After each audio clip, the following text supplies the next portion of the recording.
Bonjour à toutes et à tous. Merci de nous rejoindre pour ce webinaire dédié aux élections, consacré aux élections CSE. Donc, on va rapidement se présenter. Donc, pour ma part, je suis Laetitia Landel, assistante commerciale chez Voxali DocaPost. Donc, bonjour à toutes et à tous, Arnaud Bernardo, ingénieur d'affaires chez Voxali DocaPost. Donc, pour vous donner une vision rapide du contenu de notre webinaire, on va passer à une brève présentation du sommaire. Donc, la première partie, on fera un rapide rappel du cadre réglementaire autour des élections CSE. Ensuite, on a mis l'accent sur plusieurs points de vigilance et conseils. On passera ensuite à une démonstration pratique de notre plateforme de vote.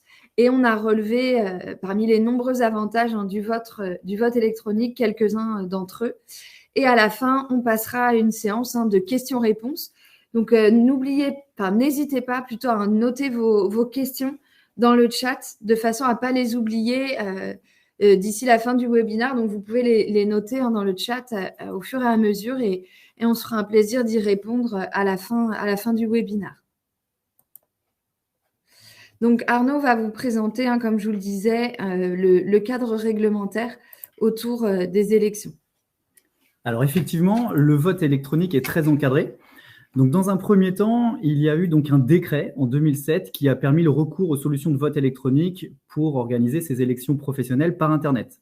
Ensuite, plusieurs délibérations de la CNIL, donc en 2010 sur la sécurité des systèmes de vote électronique. En 2016, la loi travail ici a permis la mise en place du vote électronique sans accord préalable avec les organisations syndicales. Puis en 2017, on a tous connu les ordonnances Macron qui ont mis un terme aux instances CEDP pour les passer en instances CSE, donc le Comité social et économique. Et donc ces opérations, ces élections donc de CSE, elles ont eu lieu sur la période 2018 et 2019. Et donc elles vont être renouvelées pour la majeure partie d'entre elles sur 2022 et 2023.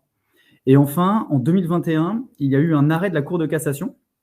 Et cet arrêt, il a précisé que désormais, les modalités de vote électronique relatives à la mise en place de ces élections professionnelles devaient être négociées avec les partenaires sociaux. Donc, en premier lieu, une direction doit inviter les organisations syndicales à négocier un accord relatif à la mise en place du vote électronique. Et si toutefois cet accord n'aboutit pas, elle peut l'imposer de façon unilatérale. Donc, pour les points de vigilance et conseils, donc on a relevé vraiment des délais clés, sachant que voilà, pour le maître mot pour la réussite de vos élections, c'est vraiment l'anticipation des délais et des documents à remettre. Donc, on va vous demander, nous, Voxali, de respecter 1 mois de délai entre le moment où vous valideriez le devis qu'on vous aurait envoyé au préalable et la date du premier tour de vos élections, de façon à bien pouvoir anticiper les différentes étapes. Ensuite, la prochaine étape, l'étape suivante clé, ça va être le dépôt des fichiers de paramétrage.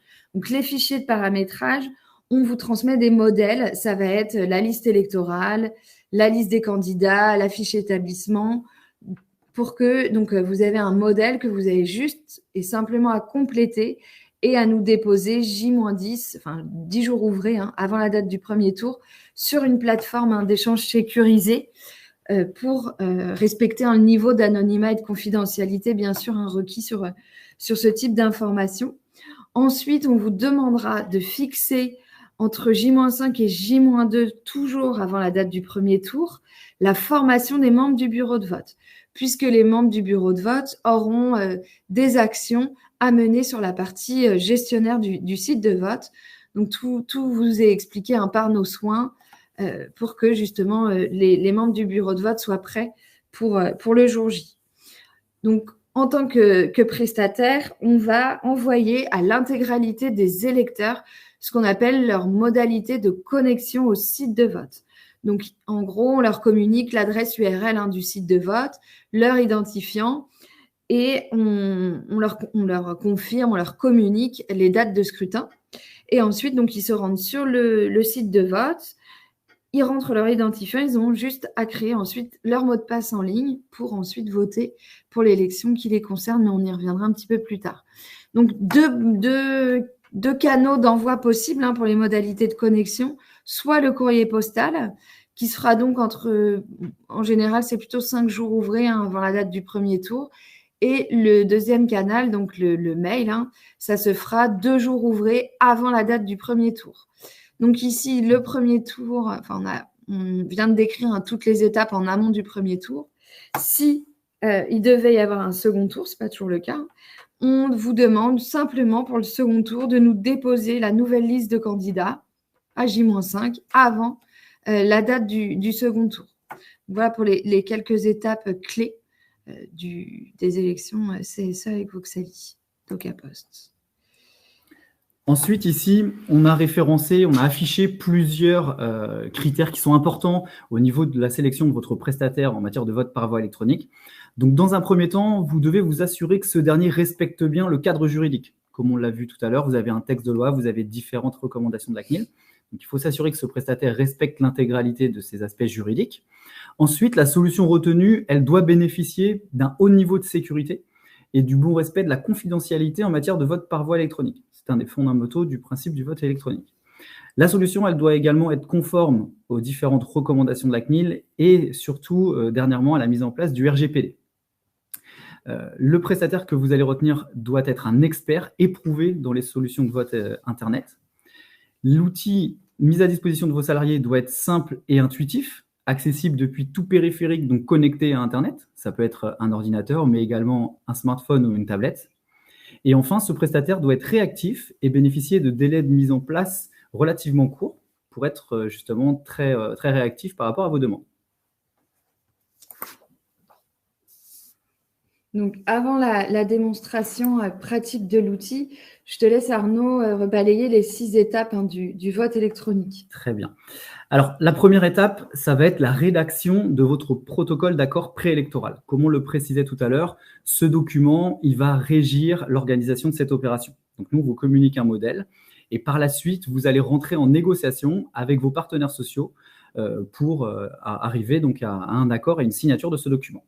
Ensuite, on va collecter vos données. Donc, Laetitia en parlait tout à l'heure, on a besoin d'informations concernant votre population, donc le fichier électeur, le fichier candidat, les professions de foi et différentes informations concernant votre établissement. Ces informations, elles vont permettre de paramétrer la solution et par la suite, comme on vous le disait, de former les membres du bureau de vote.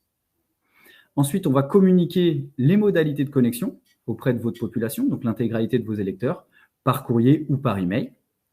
Puis, le site de vote va s'ouvrir de façon totalement automatique à l'heure et à la date qui sera arrêtée dans votre protocole. Et de la même manière, il va se clôturer de façon automatique. Et lorsque le site de vote sera clos, les membres du bureau de vote vont pouvoir donc générer de façon automatique les PV de résultats au format CERFA. Donc, le dispositif de vote. Donc, avant qu'on passe vraiment sur la démonstration de notre site, il faut savoir que notre site de vote dispose de 3 accès. On a un premier accès qui va être réservé à vos électeurs, vos salariés. Comme on le disait, vos salariés vont recevoir des identifiants de connexion par email ou par courrier. Ils vont s'authentifier sur notre dispositif de vote et nous, on va les reconnaître. Donc, on va leur présenter leurs élections de rattachement. Donc, à aucun moment, un électeur va pouvoir, par exemple, sélectionner son collège. Collège 4, collège non 4. Ensuite, l'accès organisateur. Donc, cet accès, il est réservé aux membres du bureau de vote. Donc, en général, le bureau de vote, il est composé de 3 personnes. Et cet accès va permettre à ces 3 personnes de suivre la participation tout au long du scrutin. Alors, on parle d'une ouverture du site de vote, puisque souvent, le site de vote par voie électronique est ouvert sur une période donnée. Ça va de 2 jours à 1 semaine, voire 10 jours. Donc, pendant cette période d'ouverture, vous avez la possibilité de suivre la participation, vérifier donc, ce qui s'appelle la conformité des scellements du système de vote. Ça, c'est un des principes du vote électronique. Mais également de tracer les différentes actions, calculer les résultats, éditer les PV CERFA de résultats et calculer la représentativité. Et tout ça de façon totalement automatique. Et on a un 3e et dernier accès, l'accès administrateur. Cet accès, il nous est réservé donc à nous prestataires. Et à l'aide des référentiels, donc des données que vous allez nous communiquer, ça va nous permettre de piloter l'intégralité de la prestation. Alors, on va passer à la démonstration de l'outil. Donc, juste le temps de passer à mon partage d'écran.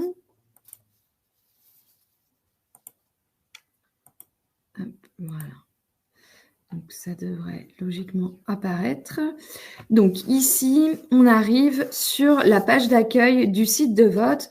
Donc, comme je vous l'expliquais tout à l'heure, chaque électeur aura reçu au préalable, précisément entre J-5 et J-2, avant la date du premier tour, un courrier ou un courriel, un mail, lui indiquant l'adresse URL de vote qu'on voit ici, pour pouvoir accéder au site de vote. Il aura également son identifiant et ensuite, il créera son mot de passe en ligne.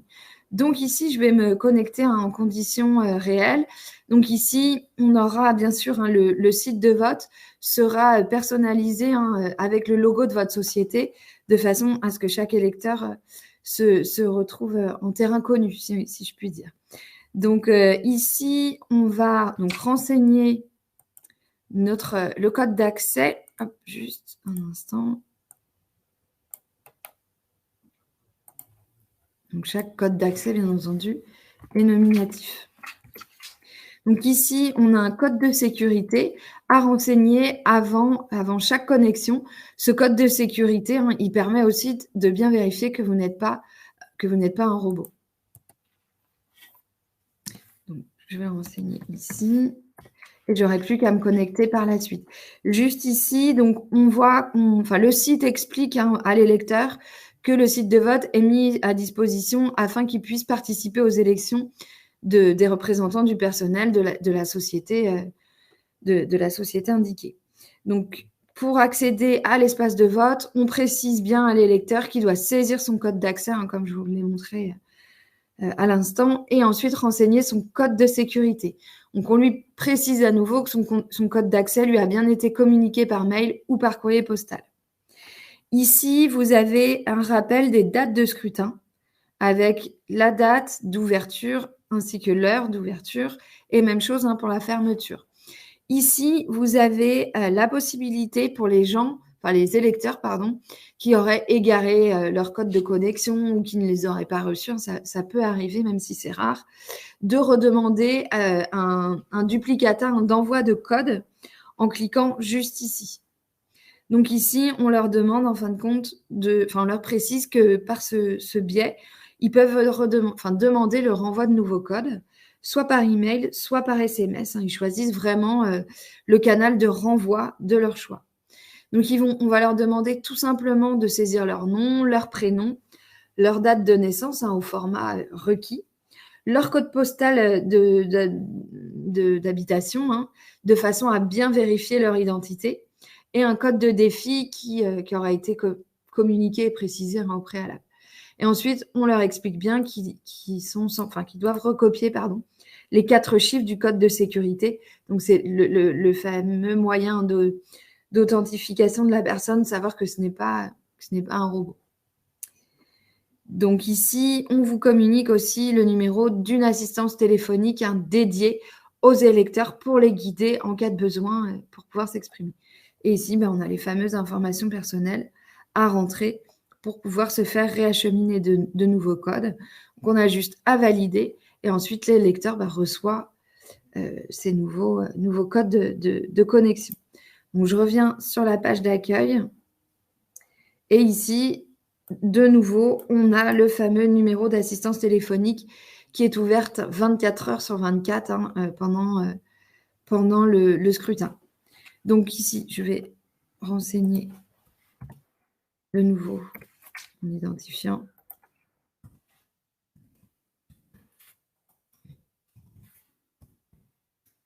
Voici. Et je clique sur connexion tout simplement. Donc ici, je vais rentrer mon mot de passe. Là, j'ai un petit œil pour vérifier que je ne me suis pas trompée. Et donc, je vais me connecter au site. Donc ici, j'ai un rappel de ce pourquoi je suis amenée à voter, donc les élections des représentants du personnel pour le premier tour. Donc, j'appartiens au collège cadre, ce qui m'est rappelé ici. Et donc, je vais, comme on aura paramétré bien sûr le site en amont, je vais être orientée vers l'élection qui concerne uniquement les cadres, en fonction de forcément mon collège d'appartenance. Donc ici, j'ai les 2 élections pour lesquelles je suis habilitée, autorisée à voter. Donc, les élections des titulaires et des suppléants. Pour voter pour l'élection de mon choix, je vais sur participer tout simplement. Je me laisse guider par les indications du site qui sont faites pour être intuitives. Et à chaque étape, j'ai un petit chemin de fer qui m'explique là où j'en suis dans mon processus de vote.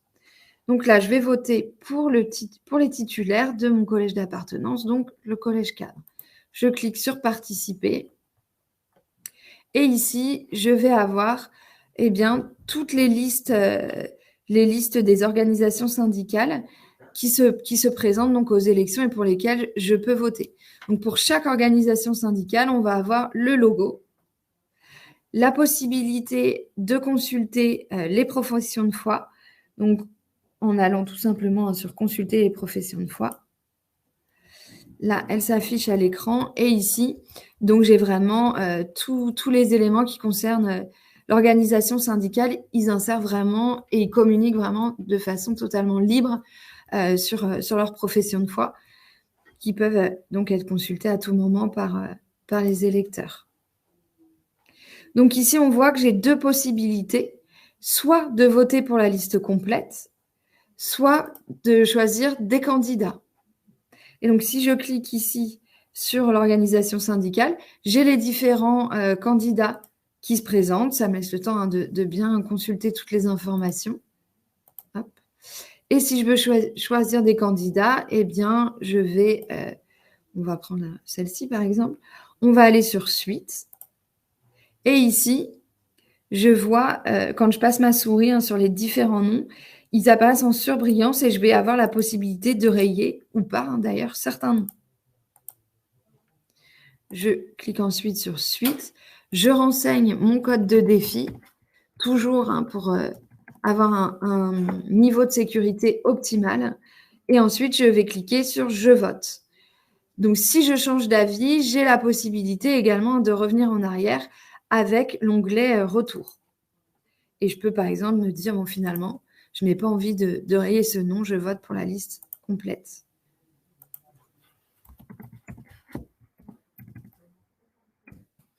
Et ici, je clique sur « Je vote » pour confirmer mon choix. Et ici, donc, j'arrive sur mon accusé de réception. Donc, quand on clique sur « Je vote », ça revient à glisser son enveloppe dans l'urne, tout simplement. Donc ici, j'ai l'accusé réception de mon bulletin de vote qui m'indique que je viens de voter à l'élection du comité social et économique du collège cadre pour les titulaires. On m'indique que mon vote a bien été enregistré en m'indiquant l'heure à laquelle il a été enregistré. Donc, je peux également télécharger mon émargement en cliquant ici. Donc, il y a un PDF qui se télécharge automatiquement.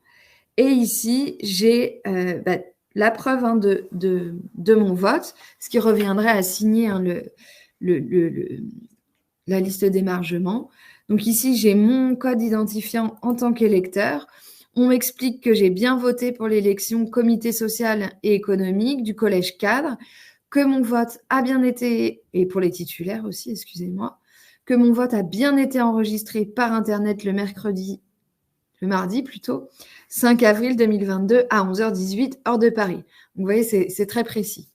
On a la référence de l'émargement et ici, un cachet électronique qui permet d'avoir toutes les informations sur l'authenticité de mon vote. Et ici, on a la possibilité de contrôler le cachet électronique. Donc, c'est vraiment très, très, très poussé. J'ai également la possibilité de télécharger. Alors, vous pouvez télécharger votre émargement et l'enregistrer sur votre ordinateur pour conserver évidemment la preuve de votre vote. Ici, vous pouvez aussi télécharger la preuve de dépôt du bulletin de vote dans l'urne. En fait, cette preuve de dépôt, elle a été produite au moment de l'insertion du bulletin de vote dans l'urne. Donc, elle se présente comme ceci. Donc, pareil, c'est un fichier PDF où vous avez la preuve du dépôt du bulletin de vote dans l'urne. Donc, pareil, ici, on vous confirme bien que le bulletin de vote a été introduit dans l'urne correspondante à l'élection du collège cadre pour les titulaires Et ici, on a tout ce qui permet après d'effectuer une traçabilité de la preuve de votre vote, ainsi que de l'authenticité, hein, comme on l'a vu tout à l'heure. Donc ici, j'ai une petite alerte qui m'indique que je n'ai pas participé à toutes les élections qui me concernaient, puisqu'effectivement, on a voté hein, uniquement pour les titulaires. Alors, je vais revenir.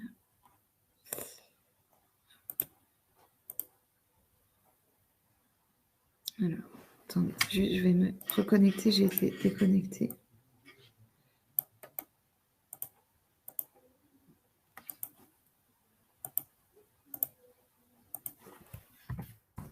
Et on revient sur la page d'accueil. Donc voilà, c'est vraiment, il faut vraiment se laisser guider par le site. Tout est vraiment expliqué au fil de l'eau. Donc je renseigne toujours hein, le code de sécurité. Je me connecte. On me passe.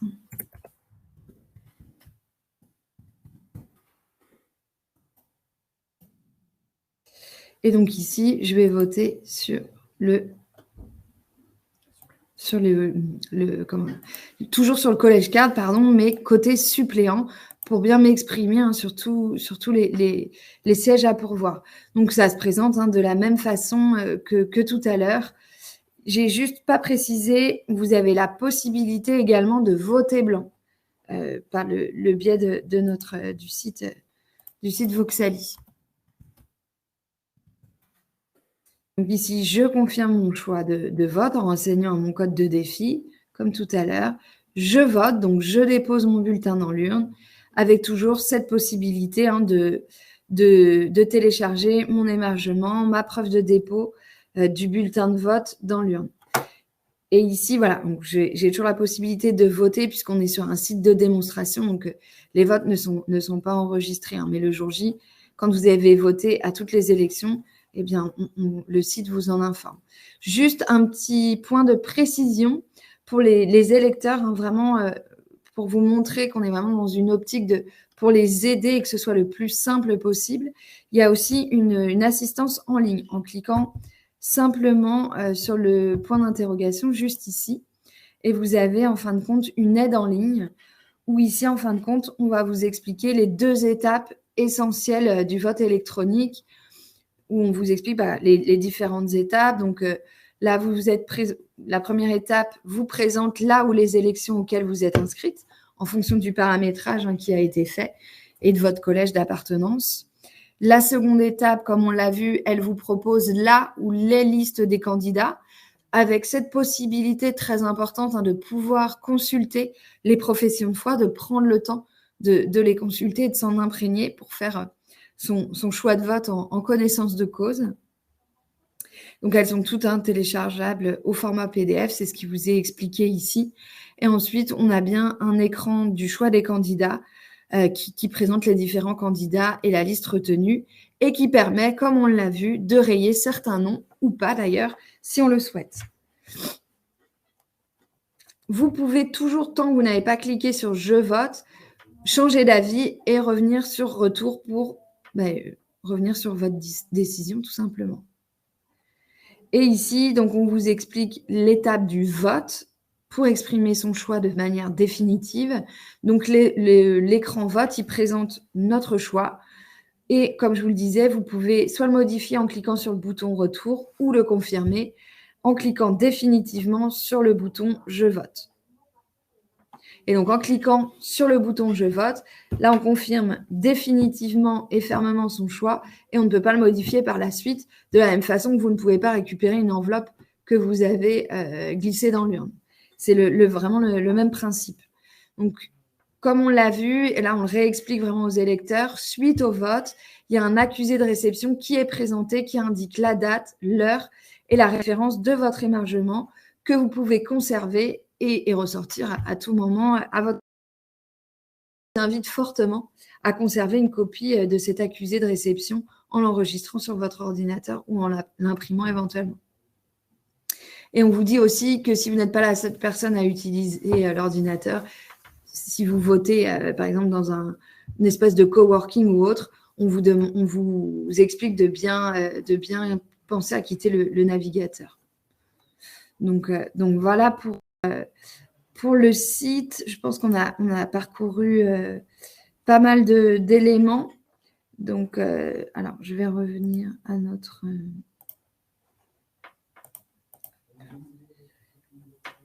Donc, je vais couper juste mon partage.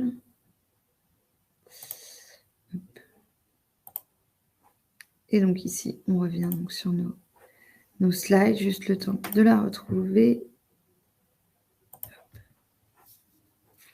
Donc là, on est sur la démonstration et voici. Donc, ça va être une redite par rapport à la présentation, mais vraiment, c'est important pour nous de préciser ces points. On est vraiment là pour assister, aider les électeurs. Donc, il y a, comme je vous le disais, une assistance en ligne que vous pouvez, enfin, que l'électeur peut consulter à tout moment pour l'aider, le conforter dans le processus de vote. Et il y a aussi une assistance téléphonique qui est vraiment dédiée aux électeurs, qui est disponible durant la totalité du scrutin, 24 heures sur 24, 7 jours sur 7, en fonction, bien entendu, des dates du scrutin qui sont communiquées aux électeurs au préalable. Donc, comme je vous disais en début, donc on va passer aux avantages du vote électronique. Alors, bien entendu, ils sont très nombreux, on ne les a pas tous listés, mais on en a retenu quelques-uns, ceux qui nous paraissaient essentiels. Donc, Arnaud, je vais te laisser les parcourir. Merci. Donc, effectivement, on a ici référencé quelques bénéfices, à la fois du côté des organisateurs, donc pour vous plutôt direction, et également côté électeur. Donc, côté organisateur, on s'aperçoit que l'objectif, enfin le bénéfice principal, ça va être le fait de bénéficier d'un budget optimisé. Donc, à l'avance, vous connaissez le coût global de l'organisation de votre opération pour le premier et également le second tour. Et vous avez également une réduction de la charge de travail grâce à l'optimisation et l'automatisation du processus électoral. Le dépouillement et le calcul de la représentativité, donc des PV-CERFA, vont se faire de façon automatique. Ça permet également de fiabiliser vos résultats. Comme on le disait tout à l'heure, le site de vote électronique respecte le cadre réglementaire et est donc non contestable. Et les solutions qu'on propose ici sont expertisées par un expert indépendant, et ça à plusieurs reprises, c'est même plusieurs dizaines de reprises, enfin plusieurs fois dans l'année. Donc ça permet de garantir que la solution mise en place par Voxali respecte bien l'intégralité des recommandations de la CNIL. Côté électeur, l'accès au vote est facilité, sécurisé. L'interface est ergonomique, intuitive et responsive. Donc responsive, accessible depuis tout périphérique connecté à Internet, un ordinateur, une tablette ou encore un smartphone. Il faut simplement quelques minutes pour l'électeur pour réaliser un vote de A à Z. En moyenne, c'est 2 minutes qui sont passées sur le dispositif de vote pour un électeur pour voter sur les 2 élections, CSE titulaire, CSE suppléant. Ça peut être un peu plus si toutefois un électeur décide de lire toutes les professions de foi, par exemple des organisations syndicales, mais la moyenne étant de 2 minutes. Et donc, pour chacun des électeurs, le vote est sécurisé, ce qui permet de garantir que personne, par exemple, n'a la possibilité d'usurper son identité.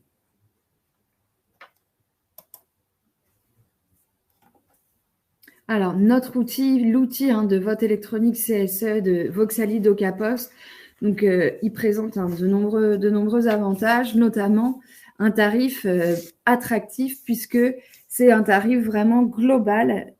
C'est un forfait, tout simplement. Quel que soit, que vous ayez 1 ou 2 tours, quel que soit l'envoi le canal d'envoi des modalités de connexion au site de vote, et vraiment tout ce qu'on vient de vous décrire ne fait pas l'objet d'un coût optionnel, c'est vraiment un forfait global. Ensuite, on va mettre à votre disposition, pour vous faciliter grandement la tâche, tout le package documentaire relatif à l'organisation des élections. Donc, notamment un modèle de protocole d'accord préélectoral, l'exemple de courrier envoyé aux électeurs pour communiquer sur le scrutin. Donc, on envoie à l'intégralité des électeurs les modalités de connexion au site de vote, soit par email, soit par courrier postal. Donc, c'est un vote qui est sans contrainte horaire ni géographique. Donc, en gros, vous pouvez voter à n'importe quelle heure, de n'importe quel endroit. C'est vraiment une liberté sur ce point-là. Et depuis tout support. Donc, on entend par support le smartphone, tablette, ordinateur. Il n'y a pas de restriction par rapport à ça. Vous pouvez vraiment voter sur le support de votre choix. Le site de vote, il est accessible sur tous les navigateurs Internet connus du marché. Donc, les membres du bureau de vote pourront suivre en temps réel l'évolution de la participation. Le gain de temps indéniable, parmi les gains de temps, ça va être le calcul des résultats qui se fait automatiquement par le site de vote et de même que le calcul de la représentativité et autres. Donc ça, c'est vraiment un avantage indéniable. La génération des PV CERFA, elle se fait également automatiquement par le site de vote.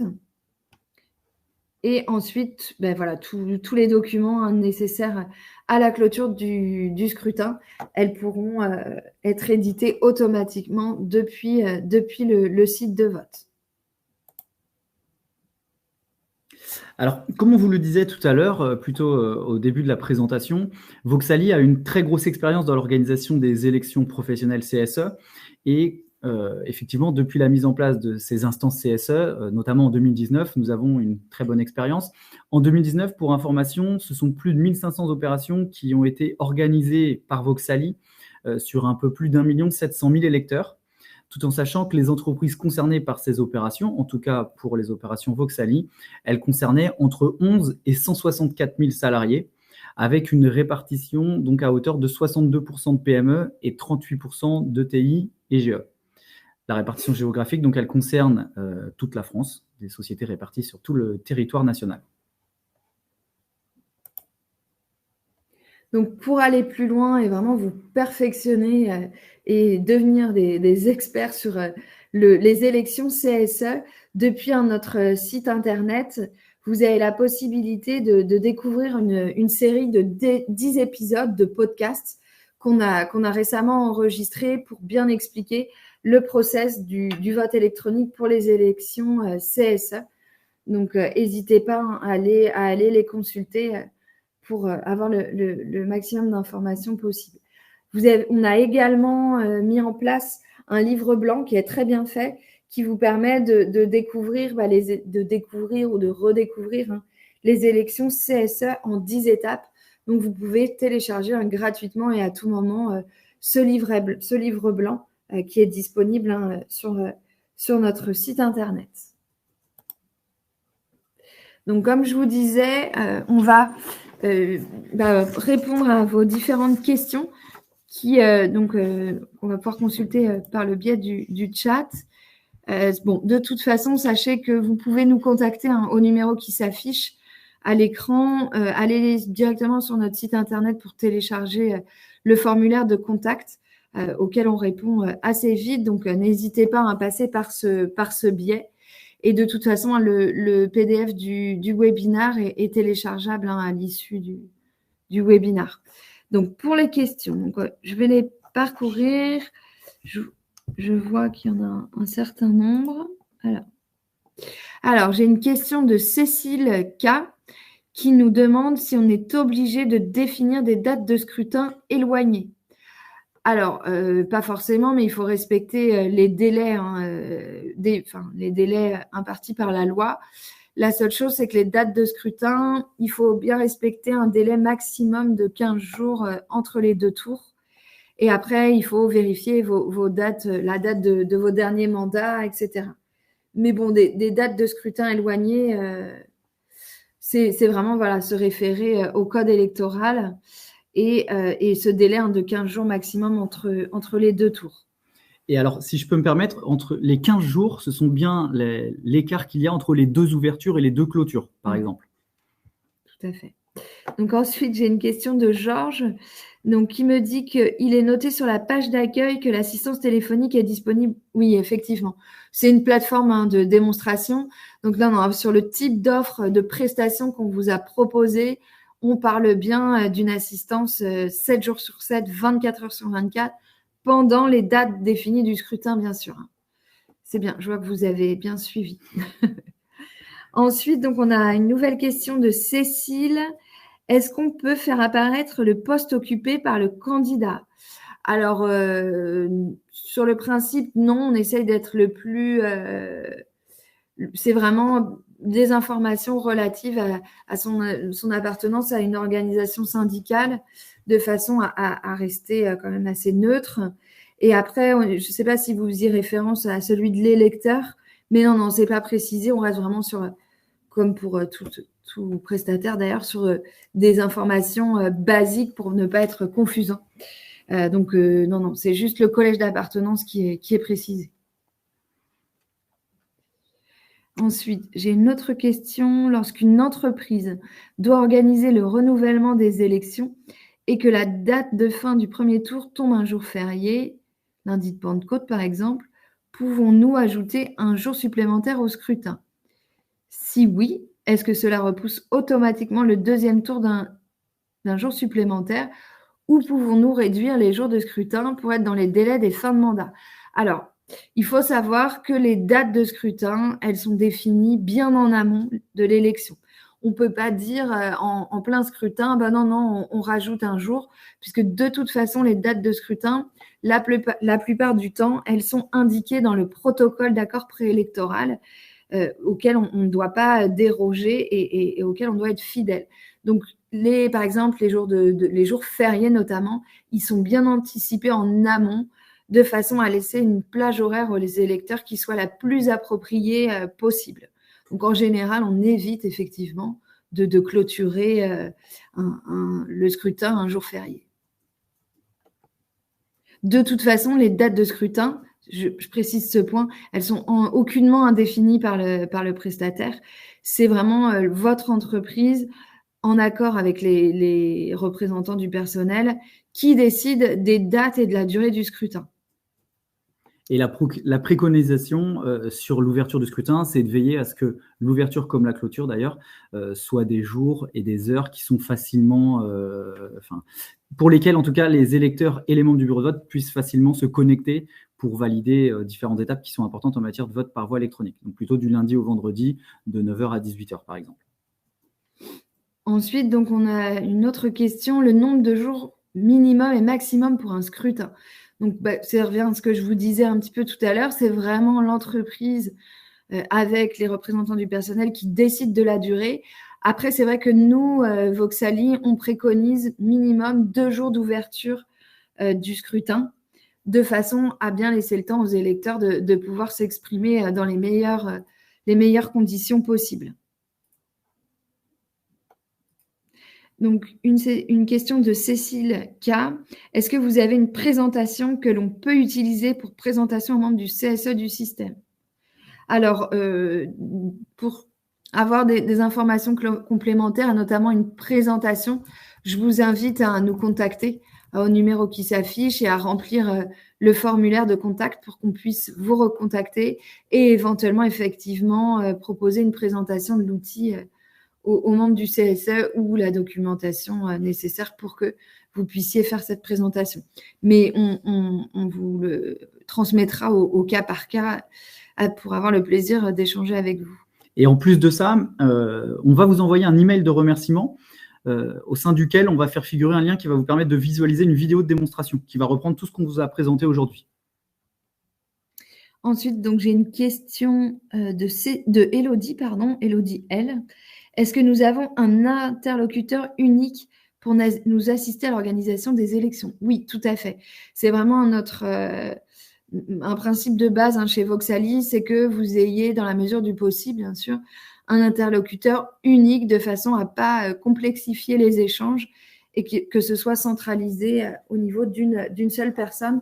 Donc oui, effectivement, vous avez un interlocuteur privilégié qui est là pour répondre à vos questions, vous guider, vous assister pendant l'organisation de vos élections et qui fait le relais avec les équipes requises en interne.